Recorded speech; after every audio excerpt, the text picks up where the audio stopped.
Hello there and welcome to In My Opinion for GunGrave Gore. The drug known as seed was assumed to be destroyed, but that's not the case. Grave and Mika's mission along with Quartz, a new member of the group, is to make sure that happens this time. They'll have to take down the drug cartel known as Ravenclaw, which is headed by 4 powerful members.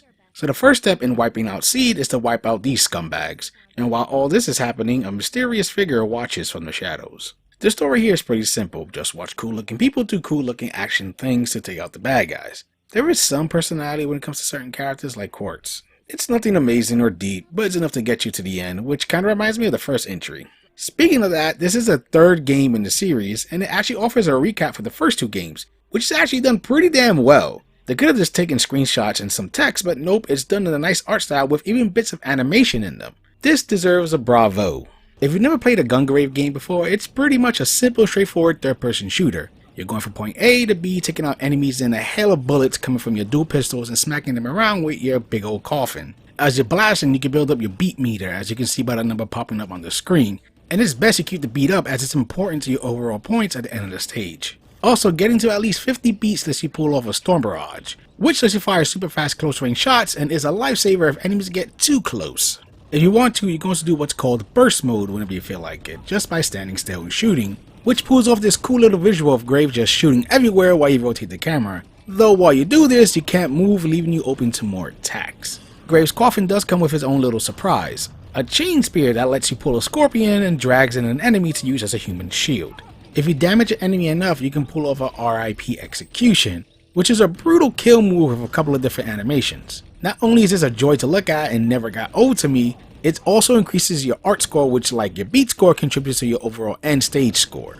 And helps you recover some shield, which is a good thing since once your shield is lowered, your health is fair game until your shield recharges. And your health drains much faster than your shield. You also may have noticed a meter under your shield, which is your demolition meter, which goes up as you attack just about anything, be it some goon or a car. Once full, it saves up a demolition point, which lets you do a demolition shot that can help you clear the area and refill some of your health. And you can have up to 4 different shots on you at a time. So as you can see, this can be helpful, though at the start of the game you only can have 1 point at a time. If you don't want to use your point on that, you can instead use it to activate Fury mode, which increases Grave's attack for a limited time, and each kill contributes to your art points. Though the only bad thing about this is you can't refill your demolition meter until it ends.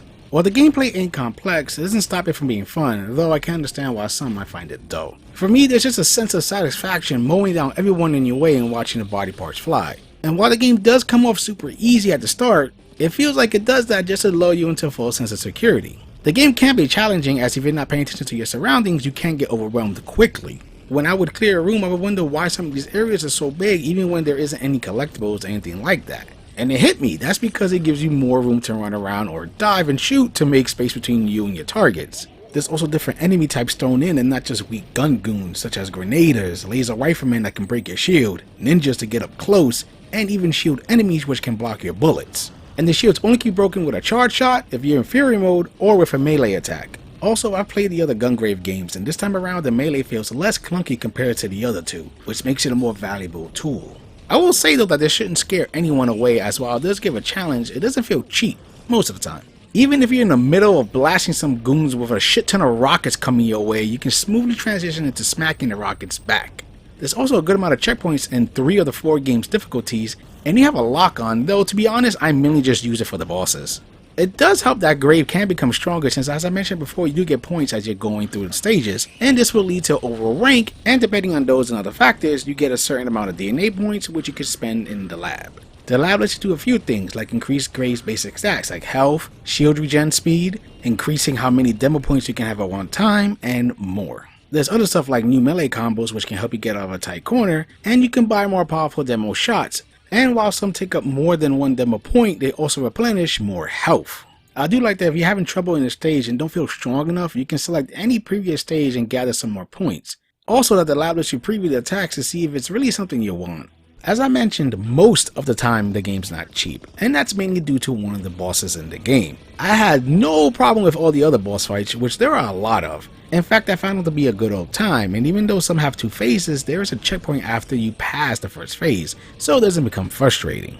The old man boss is my problem, as he is insanely cheap in his first phase. It feels like Grave wasn't designed for this fight, and I found myself dying a shitload of times, and it just made my fucking blood boil. There were other cheap moments when the game launched, but those have been patched up, such as a train stage that a lot of people hated, though I personally didn't find it too hair-pulling.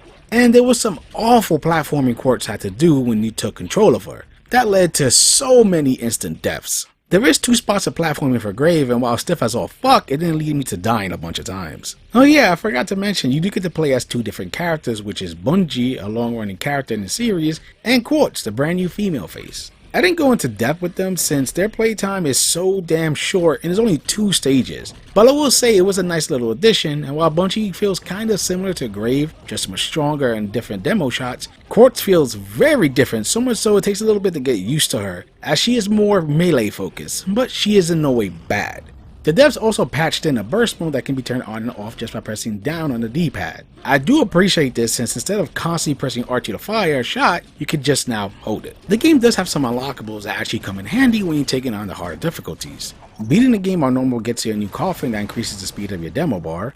Beating it on easy gets you some golden guns that fire ridiculously fast. Beating it on hard unlocks the original GunGrave outfit, which still looks badass, and this also increases the speed of your demo bar even more and your defense.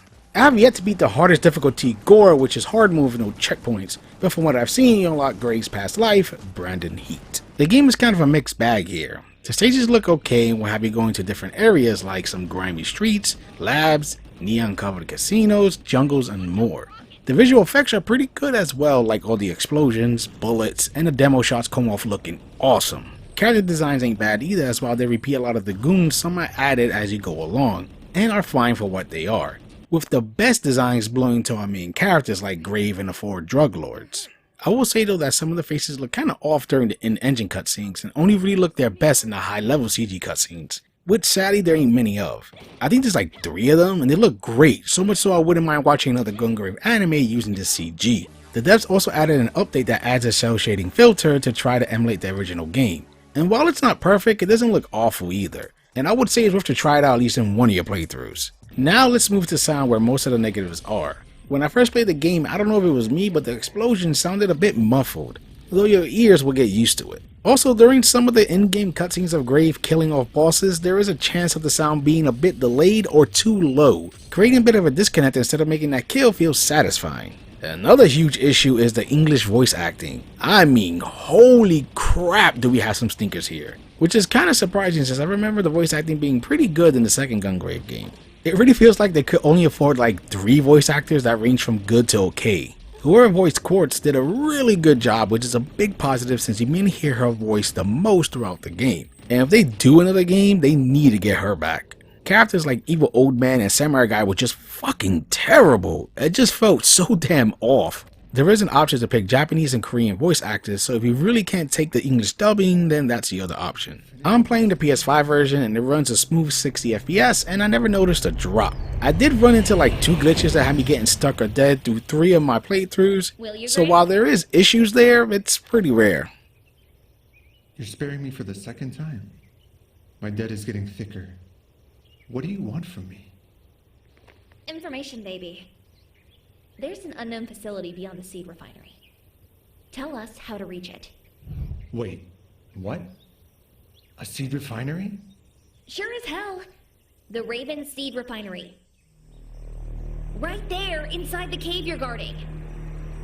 No way. That's impossible. There are no seed refineries outside of Scumland, right? Check for yourself if you really want to. But waste no time. What I'm telling you are facts. The game is not amazing, but it's not bad. To me, it was a good time, and you just have to know what you're getting into. I enjoyed blasting and blowing shit up, and it gives enough of a challenge that you're not on autopilot through the whole thing. The game lists 31 stages, but in reality it's more like 34 as some stages are split into 2. I was done in about 4 or 5 hours on a normal playthrough, counting some deaths. I don't find this a bad length for this game as it stops it from overstaying its welcome and becoming a chore to get through. Replay value comes in the form of those endgame unlockables for each difficulty. If you're in the mood for a simple but fun third-person shooter that has some style, or if you enjoy the past GunGrave games, then I say give this one a shot. I hope you enjoy my thoughts on this game, and for gamer's sake, keep gaming.